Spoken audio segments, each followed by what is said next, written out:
ధర్మవరంలో మన గ్రామంలో జరిగిన ప్రతి సంవత్సరం జరిగే సంబరాలకి జరిగిన ఒక చిన్నపాటిగా వదిలేస్తుంటే జరిగిన గొడవ అంత పెద్ద చేయాల్సిన అవసరం లేదు. అది నా దృష్టికి వెంటనే వచ్చింది. వెంటనే మన వాళ్ళందరికీ చెప్పాను, మాట్లాడమని చెప్పాను. కానీ పోలీసులతో మాట్లాడాం. ఒకవేళ స్పందించండి, మీరు ఎప్పుడైనా సరే నా విన్నపం విజ్ఞాపన ఏంటంటే మిమ్మల్ని అలా వదిలేస్తానని అనుకోకండి. ఇప్పుడు నాకు శక్తి లేకపోతే నేను స్వయంగా వచ్చి కూర్చుంటాను తప్ప మిమ్మల్ని అలా గాలికి వదిలేదు.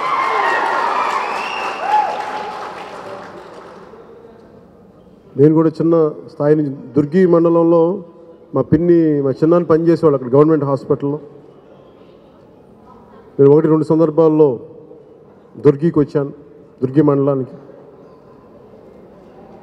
కానీ నాకు ఈ గొడవ జరిగిన తర్వాత నాకు ఒకటి అర్థమైంది ఏమంటే, పల్నాటి ఆడపడుచులు పౌరుషం చూపించారు మీరు అందరూ అనిపించింది.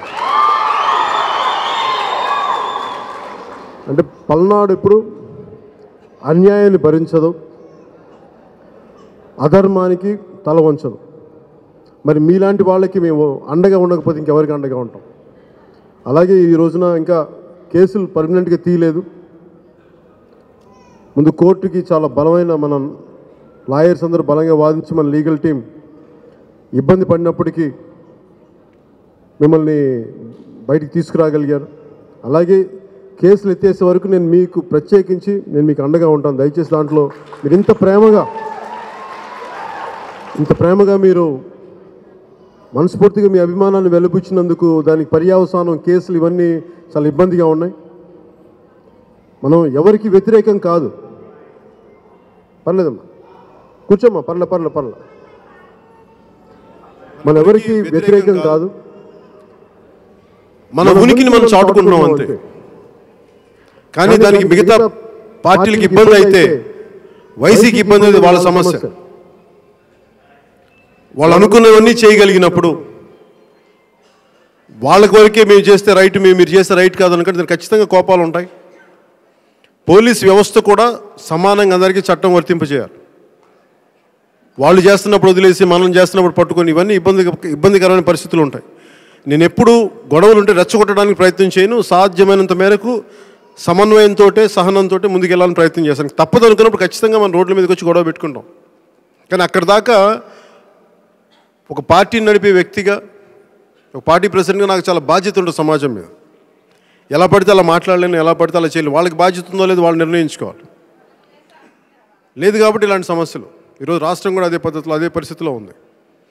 కానీ మీకు చెప్తున్నాను, మీకు అండగా ఉంటాను. మీకు ఇంతమంది నాకు నిజంగా బాధ వేస్తుంది. అసలు ఏం తప్పు, చిన్న గొడవ, దానికి ఇంట్లో మగవాళ్ళందరూ వెళ్ళిపోయి పొలాలు పుట్లెమ్మట చెట్లెమ్మట తిరిగి ఆడపడుచులు ఉన్న ఇళ్లలోకి వచ్చేసి భయపెట్టడం, ఇబ్బంది పెట్టడం నాకు చాలా ఆవేదన కలిగించింది.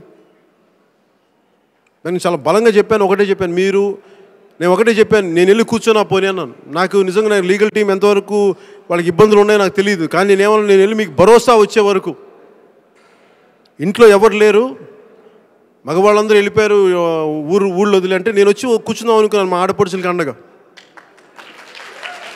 కానీ మీరు వస్తే మీరు సమస్యను ఇంకా పెద్ద చేసిన వాళ్ళు అవుతారు. మీరు కొంచెం ఆగుతాం, ఎందుకంటే మన నాయకులందరూ వెళ్ళారు, మన లీగల్ టీం పనిచేస్తాం, దయచేసి కొంచెం ఆగండి అంటే నేను ఒకటే అనుకున్నాను ఆ రోజున, మీరు పడ్డ కష్టానికి, ఇంట్లో మగవాళ్ళందరూ వెళ్ళిపోయిన కష్టానికి మా ఆడపడుచులకి అండగా నేను ఒకరోజు వచ్చి మన ఊళ్ళో ఉంటాను, మన ధర్మవరంలో నేను ఉంటాను. ఒకసారి ఏదో ఒకరోజు ఖచ్చితంగా వస్తాను. మీరు ఇంత కష్టం పడ్డాక నేను ఎందుకు రాకుండా అందుకుంటాను కదా, సమయం నాకు ఇవ్వండి. నాకు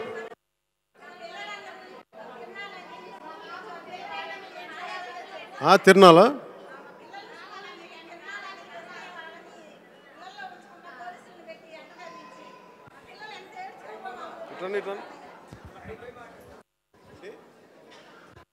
తిరణాలకి కాలేజీ నుంచి అందరూ తిరణాల పిల్లలు వచ్చారు. వస్తే వీళ్ళు వైసీపీ వాళ్ళందరూ ఏం చేశారంటే ఈ జెండాలు పట్టుకున్నారని వీళ్ళని అసలు చెట్లమ్మటి పుట్లమ్మటి పెట్టి మా అసలు లేకుండా చేసి రెయ్యికి రెయ్యే మేము ఎవరి శాతం డబ్బులు ఇచ్చి కాలేజీలు పంపించినాం అన్నయ్య. మేము ఎంత ఇబ్బంది పడ్డామో మాకు తెలుసు. మీరున్న బట్టి మేము ఇప్పటికైనా బయటపడ్డాం. మీరు ఒక దేవునిలాగా ఒక సింహంలాగా వచ్చారు. అంటే స్థానికంగా ఉండే వైసీపీ నాయకులు కూడా నా విన్నపం ఏంటంటే మీరు దయచేసి గొడవలు పెద్ద చేయకండి. యుక్త వయసులో ఉన్నవాళ్ళు వాళ్ళకి చిన్న కోపాలు తాపాలు ఉంటే దాన్ని సరిదిద్దుకుందాం. అంతేగాని అందరూ రెచ్చగొట్టేలా ప్రయత్నం చేస్తే మటుకు నేను మా పార్టీకి సంబంధించిన ప్రతి ఒక్కరికి ప్రతి ఆడపడి ప్రతి ఒక్కరికి మేము అండగా నిలబడతాం. అన్ని పార్టీ వాళ్ళకి ముఖ్యంగా వైసీపీ వాళ్ళకు కూడా మేము చెప్తున్నాం. 151 సీట్లు ఉన్నాయి కదా అని చెప్పి మీరు అధికారం మదం చూపిస్తే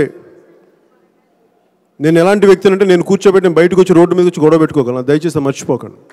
మా వాళ్ళ మీద చెయ్యి వేయబోయే ముందు మా వాళ్ళని ఇబ్బంది పెట్టబోయే ముందు ఒకసారి పర్యవసానాలు అన్నీ ఆలోచించుకొని గొడవ పెట్టుకోండి. మీరు కాదు కూడదంటే నేను కూడా సిద్ధమే దానికి.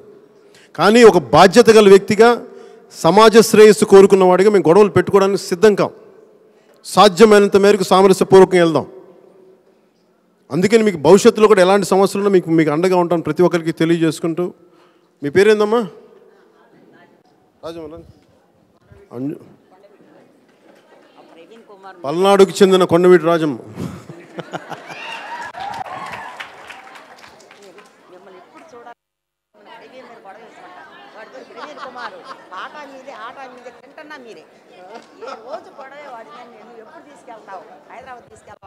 నాకు ఇంట్లో చిన్నప్పుడు మా అమ్మమ్మతో ఉన్నట్టు ఉంది. నాకు పట్టుకుంటే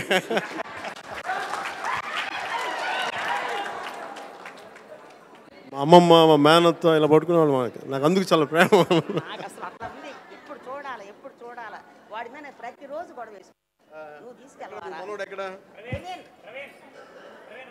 ప్రవీణ్ ఎవరు? పిలిపిస్తాను. అలాగే బెంగళూరుని మీ అందరికీ ఉద్యోగాల కోసం వెళ్ళిన వాళ్ళు చాలామంది ఇబ్బందులు ఉన్నాయని చెప్తా ఉన్నారు. ప్రత్యేకించి నేను పోలీసు ఉన్నతాధికారులతో మేము మాట్లాడతాం. సమస్యని మరింత జటిలం చేయొద్దు. మేము ఒకటే చెప్పాం ఆ రోజున, ఉద్యోగాలు చేసుకుంటా ఉన్నారు. ఏదో చిన్న జాతర జరిగితే దానికి మీరు కూర్చోబెట్టి జాతరలో జరిగిన చిన్నపాటి సంఘటన మీరు ఇంత పెద్ద చేసి దయచేసి చదువుకుంటున్న ఉద్యోగాలు చేసుకుంటున్న యువతకు మీరు ఇబ్బంది పెట్టకండి అని ప్రత్యేకించి తెలియజేసాం. వాళ్ళకు కూడా ఇంకా భవిష్యత్తులో ఇంక చిన్న చిన్న సమస్యలు ఇంకా తీర్చాల్సినవి ఖచ్చితంగా తీరుస్తాం దానికి. అలాగే ఏదైనా ఇష్యూ వచ్చినప్పుడు నేను చెప్తున్నాను కదా, సాధ్యమైనంత మేరకు మన పార్టీకి సంబంధించిన పెద్దలందరితో నేను మాట్లాడతాను, పంపిస్తాను. అలాగే నేను కూడా ఊరు వస్తాను ఒకసారి. కాకపోతే అది ఎప్పుడు వస్తాను అనేది నాకు కొంచెం సమయం ఇవ్వండి. నేను మన ధర్మవరం ఆతిథ్యం నేను స్వీకరిస్తాను. నేను వచ్చి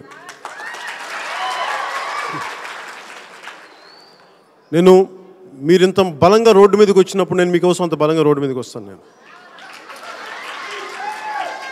అలాగే బెంగళూరులో చదువుకుంటున్న మన ఉద్యోగాలు చేసుకుని వీళ్ళందరికీ ఎలాంటి ఇబ్బందులు ఉన్నా కానీ, కాబట్టి మీకు నా విన్నపం ఏంటంటే రెచ్చగొట్టడానికి ఏదైనా చేస్తే మనం కొంచెం ఆలోచనతో చేద్దాం. దీన్ని అదొక్కటే నేను మీకు చేసుకునేది. సో ముందు నాకు ఇంతమంది వచ్చారు కాబట్టి ముందుగా ఎవరైతే మన ఆడపడుచుల ముందు వాళ్ళు ఒక్కొక్కరు గ్రూప్ నిలబెడితే ఒకసారి ఫోటోలు తీయించుకుంటాం అందరి చేత. ఆ తర్వాత ఒక నిమిషం, అలా కదమ్మా, ఒక నిమిషం మీ అందరికి ఇస్తాను నేను. ఇది నాకు ఇంతమందితో నేను ప్రత్యేకించి నాకు ఒక్కొక్కరితో తీయించుకుంటాను ఒక గ్రూప్గా వస్తే. అలాగే ఉన్న పెద్దలతోటి అక్కడ ఉన్న యువతోటి కూడా నేను తీయించుకుంటాను, మీకు ఇస్తాను. ఒక నిమిషం ఏంటంటే కొంచెం నన్ను ఒక క్రమంలో